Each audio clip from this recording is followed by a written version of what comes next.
وثم إخواني الزوار والزائرات الذين زاروا المدينة المنورة على أساس زيارة رسول الله صلى الله عليه وآله، وعلى أساس زيارة أئمة المسلمين عليهم السلام في البقيع المقدس، هؤلاء جاءوا لأجل الله، لأجل الإسلام، لأجل القرآن، لأجل الرسول، لأجل أئمة المسلمين.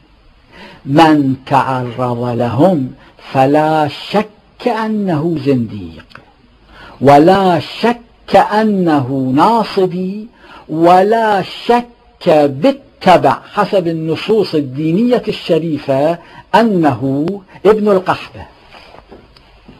راجعوا النصوص الدينية الشريفة، هل تنطبق على هؤلاء أم لا؟ كل من آذى هؤلاء الزوار والزائرات فلا شك أنه من أبناء العاهرات، من أبناء الزانيات، من أبناء الإكحاب.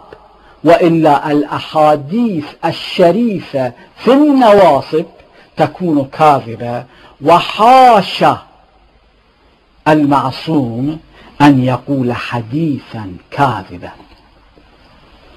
وثم هناك شيء آخر، الذين تعرضوا لقوافل الزائرين والزائرات في مرتجعهم من المدينة المنورة، الذين تعرضوا لهم عند مرورهم بمدينة القصيم، هؤلاء لا شك أنهم زنادقة، نواصب، أبناء العاهرات، أبناء الزانيات، أبناء الإكحاب، لا شك. أما المسؤولية على السعودية، الملك السعودي مسؤول، فإن لم يعاقب فنكتشف أنه أيضا زنديق ناصبي ابن القحبة، لا شك في هذه الأمور.